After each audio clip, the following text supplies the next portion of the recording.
let's do t equals 1 first, as it's the first one. Okay, so we substitute t by 1.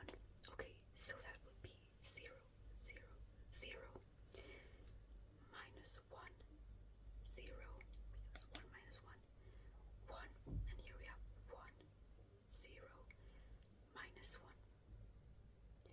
Okay, we can see that these two rows are the same multiplied by minus 1. Okay, so as they are, this one is this one times minus 1, we have that they are linearly dependent, so we can eliminate one of them. Okay, and now we have to find the nucleus of this matrix. So what we have to do is find x, y, z,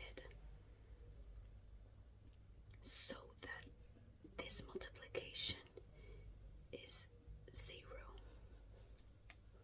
Okay, so then we have that x minus z has to be 0, which means x is z. Okay, so now we have two vectors. We have 1, and we have that y is y, just to make it easier. Okay, so now we have two vectors. We have that y only depends on itself. So the first vector would be simply 0, 1, 0. And then the second vector, so we have that x equals z. So in the x vector, we have that, we can write 1, 0, 1 as one variable. It's the same to the other, so they can be described in one single vector. Okay, so now these two vectors are the basis for our diagonal matrix in R3. Okay, and now we have to find the basis for t equals 0. Okay, so we get our matrix and substitute t by 0. So we would have 1, 0, 0, minus 1, 1, 1, 1, 0, 0. Okay, so now we're gonna operate to eliminate columns and rows. Okay, so we have this row, it's the same as this row, so we can eliminate one of them.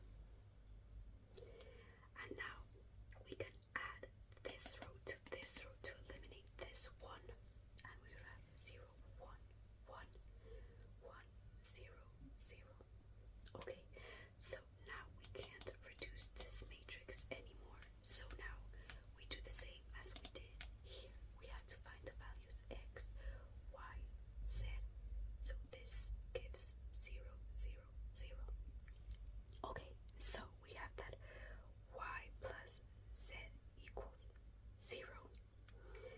And we have that x equals 0.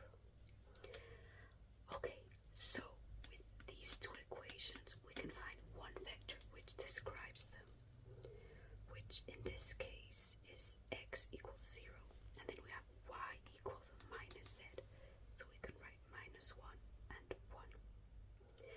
So the basis would be these three vectors together. So we have that the basis would be 0, minus 1, 1, comma, and we have 0, 0, 1, 0,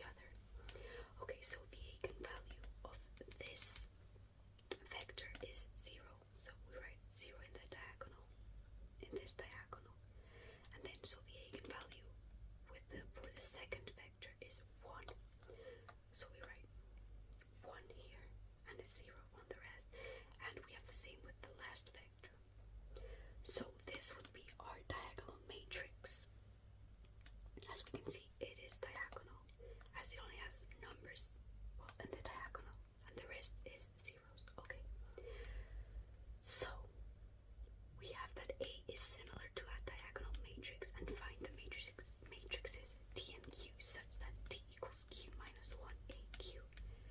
Okay, so our matrix D is this one we found here. So D equals 0, 0, 0, 0, 1, 0, 0, 0, 1. And our Q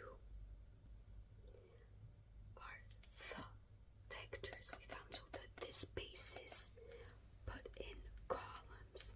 So we have 0, minus 1, 1, 0, 1, 0, and 1, 0, 1. And we have now found D and Q.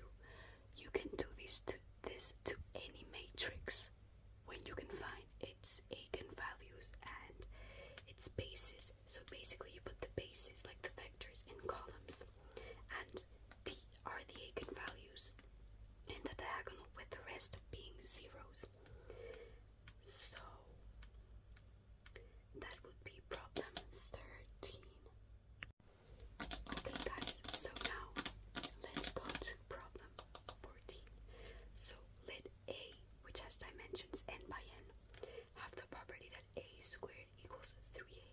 Prove that the only numbers that could possibly be eigenvalues of A are 0 and 3. Okay, so hint, suppose that, let's call this C is an eigenvalue corresponding to eigenvector V, and consider A squared times V. Okay, so we know that when we have an eigenvector with a known eigenvalue, we have that A times V equals the eigenvalue C times the vector. So basically when we apply A, we have that the vector is a multiple of itself. Okay, so now let's consider the hint to solve this problem. Okay, and now we can multiply by A to the left, as we know that this is n times n, so we can multiply it by A. Okay, so we have that A squared times V equals A, as we're multiplying by the left, and when we have matrices, they're not commutative, so the order in which you multiply them is important. So we have to be careful with that. Equals C times V. Okay, and now we know that A squared equals 3 times A. So we can substitute A squared by 3A. And now we have that is equal to A times C times V. Okay, so we know that A times V is C times V, so we can substitute that here again. So we have that 3 times CV equals A times C times V. As C is a constant, we can put it at the start, and then we have A times V, which we know again is C. So AV is C times V, which is C squared times V. Okay, so putting it all together, we have that 3 times C times V equals C squared times V. Okay, so we can put everything or to the left or to the right. So we can subtract 3 times C times V, and we have that 0 equals C squared times V minus 3 times C times V. Okay, so we have, if we take the common factor V, we have that C squared. So we have V times C squared minus 3C. Okay, and we know this is 0, so V has to be different than the vector 0, or it would not be an eigenvector. So this implies